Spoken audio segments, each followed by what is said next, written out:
Hey everybody! Today we're going to be reading chapter 6 of Judges, and after I get done reading scripture, I'm going to explain what I think about it, how I feel about it. And I'm not an expert in scripture at all, so please do not lean on my understanding, but trust in the Lord for understanding and for guidance. And if I mispronounce any names, places, people, words, anything like that, I do apologize. And as you can see, I'm reading from my Bible. It's the New Living Translation for those who want to follow along. And without further ado, let's get started. The Israelites did evil in the Lord's sight. So the Lord handed them over to the Midianites for 7 years. The Midianites were so cruel that the Israelites made hiding places for themselves in the mountains, caves, and strongholds. Whenever the Israelites planted their crops, murderers from Midian, Amalek, and the people of the east would attack Israel, camping in the land and destroying crops as far away as Gaza. They left the Israelites with nothing to eat, taking all the sheep, goats, cattle, and donkeys. These enemy hordes, coming with their livestock and tents, were as thick as locusts. They arrived on droves of camels too numerous to count. And they stayed until the land was stripped bare. So Israel was reduced to starvation by the Midianites. Then the Israelites cried out to the Lord for help. When they cried out to the Lord because of Midian, the Lord sent a prophet to the Israelites. He said, "This is what the Lord, the God of Israel, says. I brought you up out of slavery in Egypt. I rescued you from the Egyptians and from all who oppressed you. I drove out your enemies and gave you their land. I told you, I am the Lord your God. You must not worship the gods of the Amorites, in whose land you now live. But you have not listened to me." Then the angel of the Lord came and sat beneath the great tree at Ophrah, which belonged to Joash of the clan of Ebenezer. Gideon, the son of Joash, was threshing wheat at the bottom of a winepress to hide the grain from the Midianites. The angel of the Lord appeared to him and said, "Mighty hero, the Lord is with you." "Sir," Gideon replied, "if the Lord is with us, why has all this happened to us? And where are all the miracles our ancestors told us about? Didn't they say the Lord brought us up out of Egypt? But now the Lord has abandoned us and handed us over to the Midianites." Then the Lord returned to him and said, "Go with the strength you have and rescue Israel from the Midianites. I am sending you." But Lord, Gideon replied, "How can I rescue Israel? My clan is the weakest in the whole tribe of Manasseh, and I am the least in my entire family."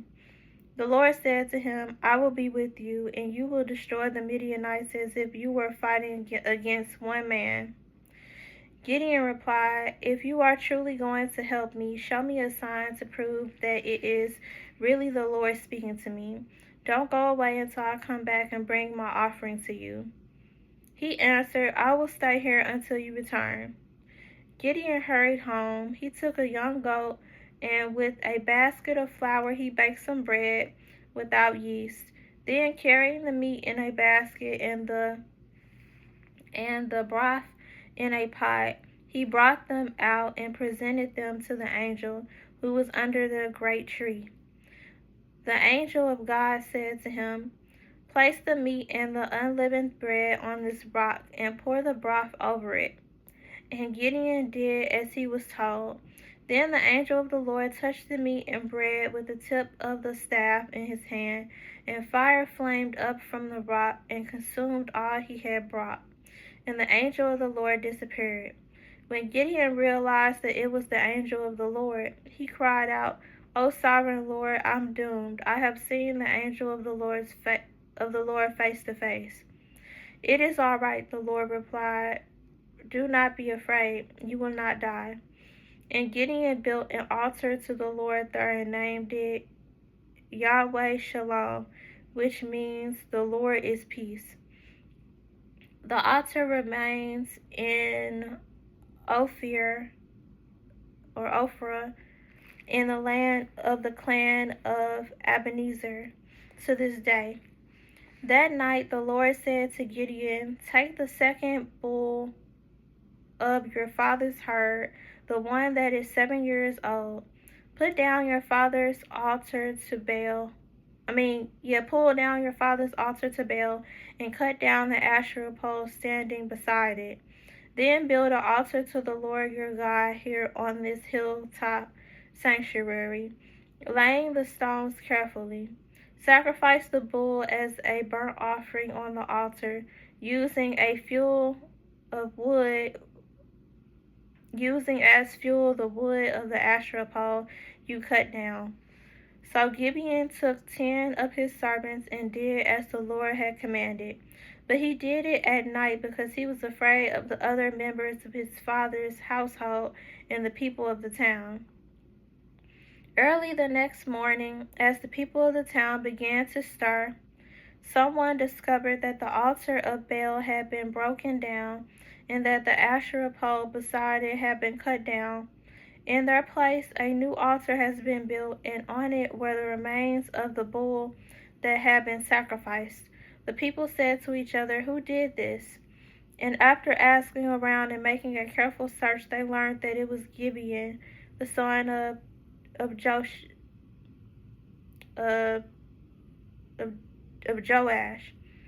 "Bring out your son," the men of the town demanded Joash. "He must die for destroying the altar of Baal and for cutting down the Asherah pole."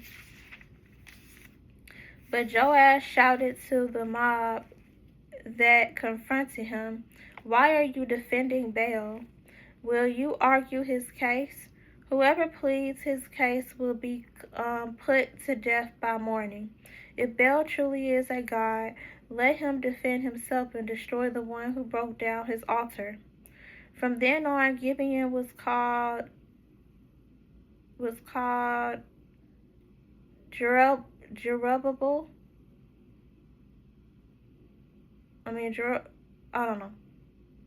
Jerubbaal, which means "let Baal defend himself," because he broke down Baal's altar. Soon afterward, the armies of Midian, Amalek, and the people of the east formed an alliance against Israel and crossed the Jordan, camping in the valley of Jezreel. Then the Spirit of the Lord clothed Gideon with power. He blew a ram's horn as a call to arms, and the men of the clan of Ebenezer came to him. He also sent messengers throughout Manasseh, Asher, Zebulun, and Naphtali, summoning their warriors, and all of them responded. Then Gideon said to God, "If you are truly going to use me to rescue Israel as you promised, prove it to me in this way. I will put a wool fleece on the threshing floor tonight. If the fleece is wet with dew in the morning, but the ground is dry, then I will know that you are going to help me rescue Israel as you promised." And that is just what happened. When Gideon got up early the next morning, he squeezed the fleece and wrung out a whole bowl full of water. Then Gideon said to God, "Please don't be angry with me, but let me make one more request. Let me use the fleece for one more test. This time, let the fleece remain dry while the ground around it is wet with dew." So that night God did as Gideon asked. The fleece was dry in the morning, but the ground was covered with dew. Thus ends the reading of chapter 6 of Judges. So I forgot about Gideon. Um, Basically, he became the judge of Israel after Delilah, and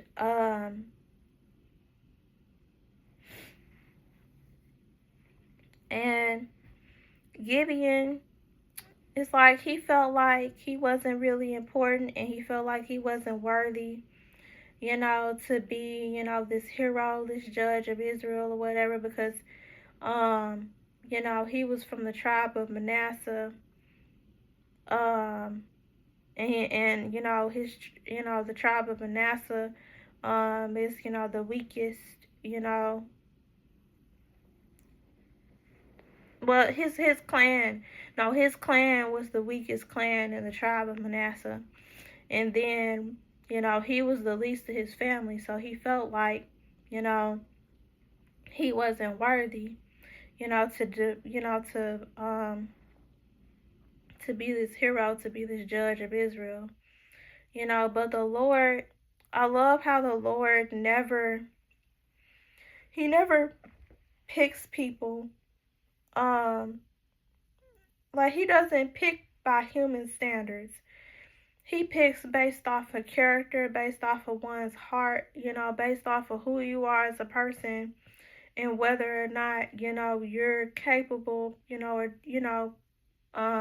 whether or not you're meant to do what it is he needs done.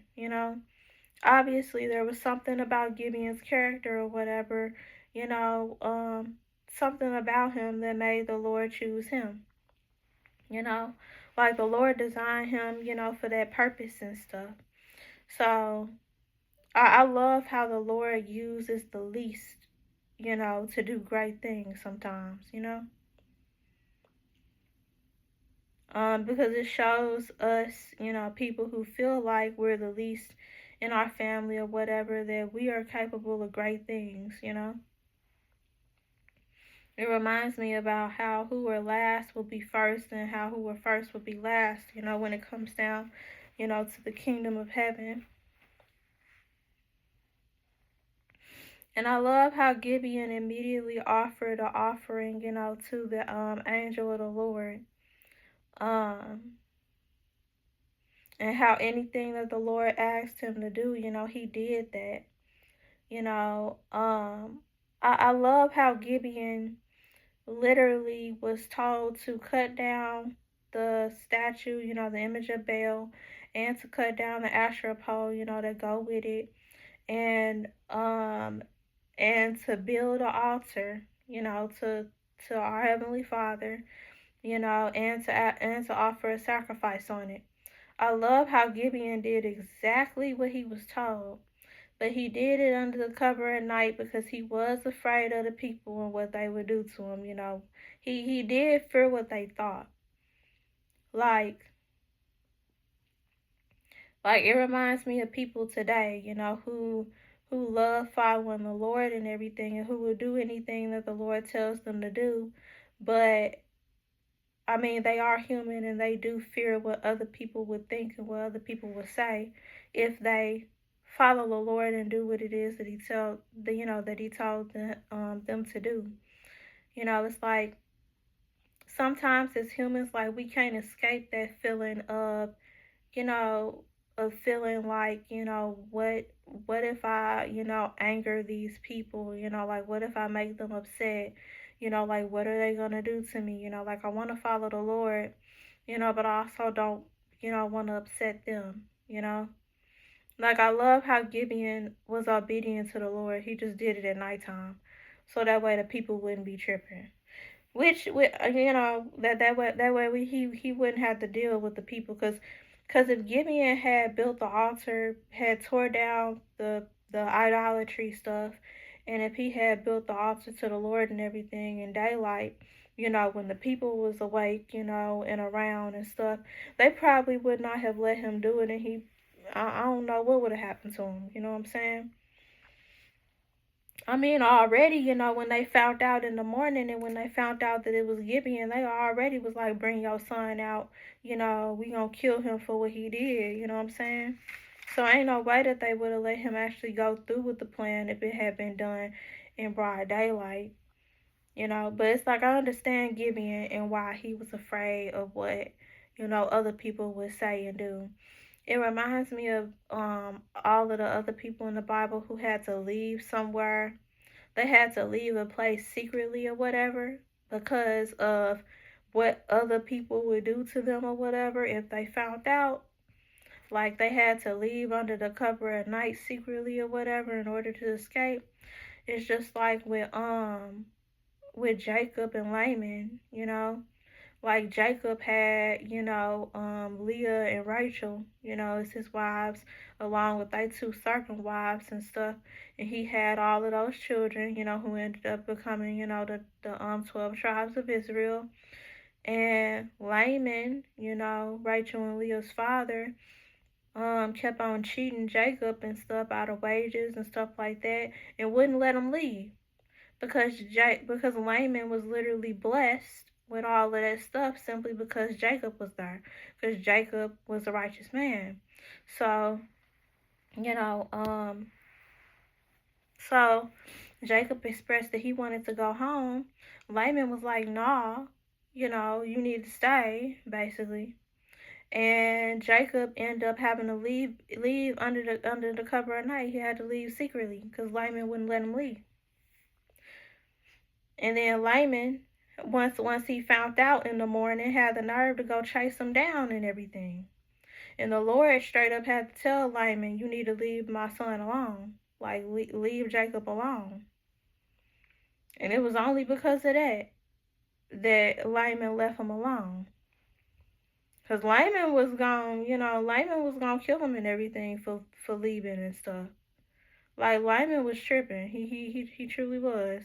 But But yeah, I mean that's an example. Like Jacob was afraid of what Laman was gonna do. You know, plus he already tried to tell him before that I want to leave, and Laman wouldn't let him leave, so he had to leave secretly at night. You know what I'm saying?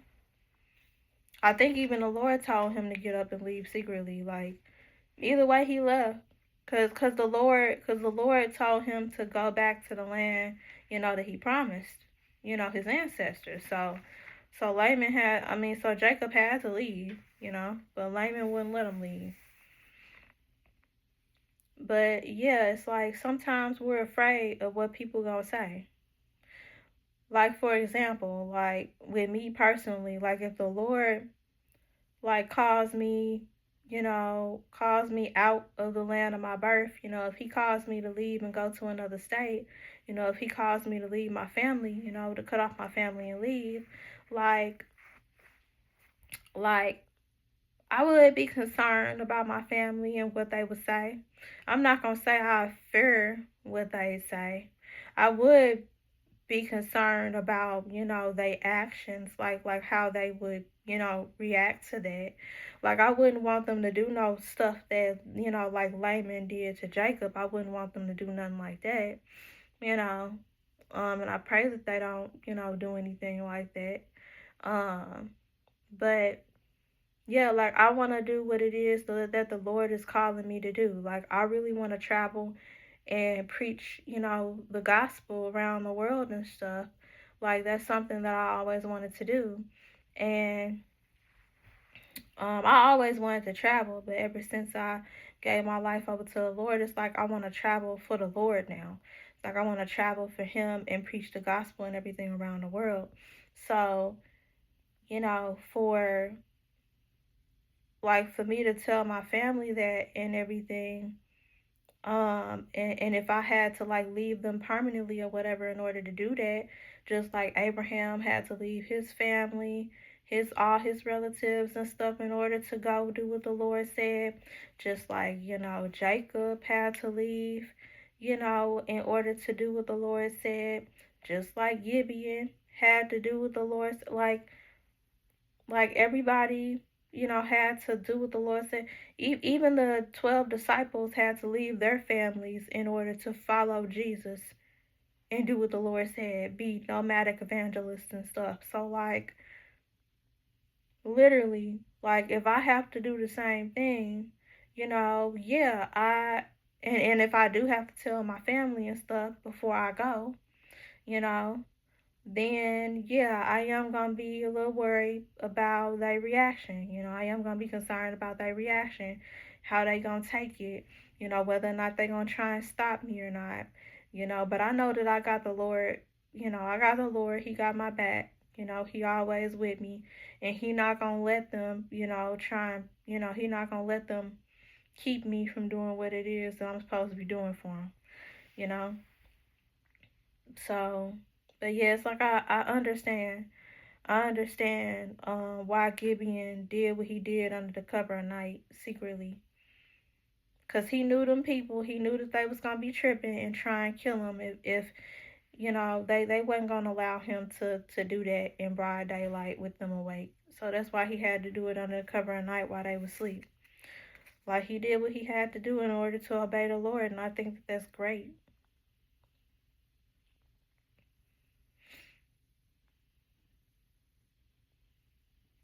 Mm. I love how he came up. I love how he came up with a new name for the Lord, Yahweh Shalom, which means the Lord is peace. I like that. It's like two of my favorite names combined together. Two of my favorite names for the Lord combined together. And then I'm going through this in order to make sure that I don't forget anything, because I don't want to forget anything. Oh, how Gideon asked for them two signs. How the first sign he wanted was for the mat to remain wet while the ground was dry. And then the second sign was how he wanted the ground to be wet while the mat was dry. And how the Lord did both of those things as confirmation for him, that the Lord is with him. Like, that's amazing. It reminds me of all the times where, like, basically the Lord was doing something, new in my life, was, blessing me with something new, or wants me to, like, be obedient to him, do something. And I would ask for confirmation in, like, the form of a dream or through scripture or something like that, and he would always give me the confirmation that I needed. I love it when he gives me confirmation through dreams, because it's a visual, it's something that I can see, and I always know when they from the Lord or not, so, like, I love it when he does that. um and I love it when he speaks to me through people, because I could just tell that it's the Lord's, advice, like the Lord is telling me this, you know um I just, I love that so much. And these are some great signs, that Gideon asked for, because normally if a mat is wet, then the ground gonna be wet too. And if the ground is wet, then the mat gonna get wet, you know? Like, so for one of those to be wet while the other one isn't, that's a miraculous sign. Cause ain't no way you drop a mat on a ground that got a puddle of water on there, and the mat don't end up wet, you know? And ain't no way for you to drop a completely soaking wet mat, on the ground, and the ground not get wet, you know? So it's like that them was some miraculous signs right there. And I love it. I love this chapter. I forgot about Gideon, probably because he in this book called Judges, and it's, I'm used to the book being, named after the person that we finna be reading about in this whole book. Like how we just got done reading the book of Joshua, you know what I'm saying? And it was about Joshua. Like, and how after Judges and everything, we gonna be reading Ruth. Like, that's literally about Ruth. Like, so, like, But I understand why Gideon is in Judges, because he was one of the judges of Israel. I understand. I just forgot his name, but and his story a little bit. It's so much stuff in the Bible to have to remember. But but yeah, I do like Gideon. I do like Gideon and his story.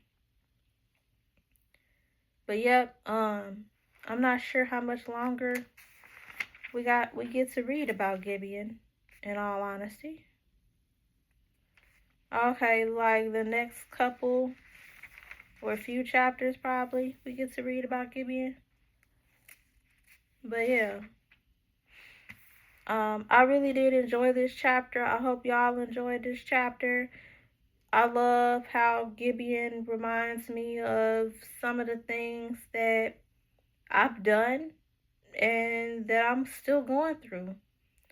Like, yeah, I am concerned about how my family will react, honestly, whenever I obey the Lord in anything.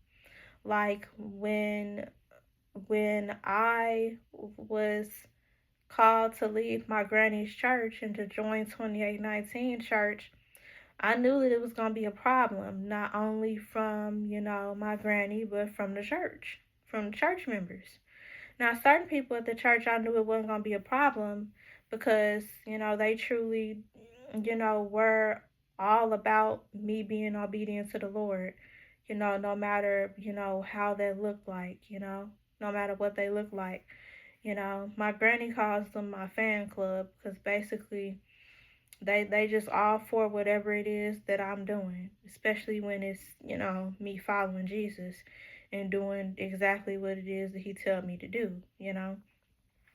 Like they might, be a little sad and everything, that I'm no longer going to the church, but they most definitely happy that I'm following the Lord and doing what he say do. So, they happy knowing that, you know. Um But yeah, then there's other people at the church that literally be praying for me to come back, which in my opinion, I feel like that's not good because you're basically praying to the Lord for me to be disobedient and come back to the church that he's called me out of. So, like it don't make no sense.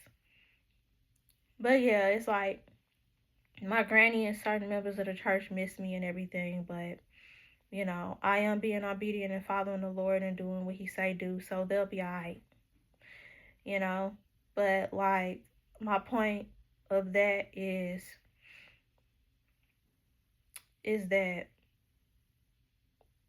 when I was being obedient to the Lord and when I left the church and everything, I was concerned about how they was gonna react. And in all honesty, when I visited one time, and I already knew that when I visited, they were gonna be like, "Are you back?" And that's exactly what they were asking me. Was I back? And I was like, "No, I'm just visiting," you know. And it was for annual Usher Day, like, and I had served that year, so I decided to go and participate for annual Usher Day. Um, but yeah, I was like, no, I'm just back for Usher Day. That's it. But I had to say that so many times because everybody wanted me to come back. But my fan club, though, those who truly knew me and everything, those who were truly for me, following Jesus, stuff like that, they knew that I wasn't back. They knew that it was just for annual Usher Day, and they helped with, with defending me, and telling other people, hey, she not back. She's doing what the Lord is telling her to do. Like, they was helping me out, and I really do appreciate it. Um, but yeah, like I understand Gideon though. Like when when I switched churches, when I did what the Lord called me to do, when I joined 2819 church, like I was a little concerned about how, my granny church was gonna react, but and they reacted in the way that I expected them to and everything. It's just it's just dealing with it, cuz like people, how they going to act. And it's just dealing with it. Like sometimes you just don't feel like dealing with it. I feel like that's a part of the reason why Gideon did what he did at nighttime. He didn't feel like dealing with them people because he already knew. He already knew how them people was gonna react. They was gonna try. They wasn't gonna let him do what he. They wasn't gonna let him build the altar, and they was gonna try and kill him. So he was like, "I'm finna do this at nighttime, secretly," and that's it. So with me, what I did was I didn't announce to the whole. I did not go to church. I didn't announce it to the whole church. I just announced it to a select few of the church. You know, I said I contacted the pastor, and I contacted the leaders of the ministries in which I was a part of, and I told them that I wasn't coming back because I was being called to another church, and I told my granny because I stay with her and stuff, so I told her, and after that, that was it. Everybody else found out when they found out. Everybody else found out when they found out, and that was it. Because I already knew I was not finna make no big old spectacle out of it. I was not finna attend church, get up there during announcements and announce that. I wasn't finna do all that. I wasn't. So, because I already knew what time it was. So it's best for me to do it secretly the way that I did it. I left the way that I did. So that way I wouldn't have to go through no problems. But I understand Gideon though. Gideon, he just reminded me of myself a lot. He reminded me of myself. We don't feel like going through no extra changes. I just want to obey the Lord and that's it. And if I gotta do it secretly, so that way I ain't gotta deal with people and their reactions and stuff like that, then that's what I'm gonna do. Cause I ain't got time for all the drama and all that. Cause in all honesty though, like people always do what it is they want to do, and they don't be caring about how it affects other people. Like people have made their decisions in life. So now they gotta suffer the consequences of those decisions. They got, like, you reap what you sow. Like, so like me choosing to follow the Lord and everything, like if that's not beneficial for you, then I'm sorry, but I'm not sorry. Like, I gotta do what the Lord calling me to do. Just like you did what you did, and you didn't care how it affected me. Like,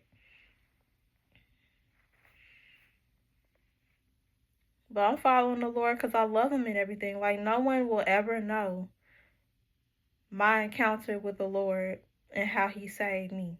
Like no one will ever understand that. No one will ever understand why I follow Him the way that I do, and why I love Him the way that I do. No one will ever understand. But it's okay. I know, and I know why I follow Him, and I'm gonna continue to follow Him.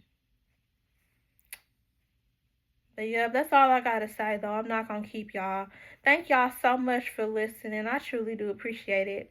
I love you. Jesus loves you, and have a blessed day. Bye.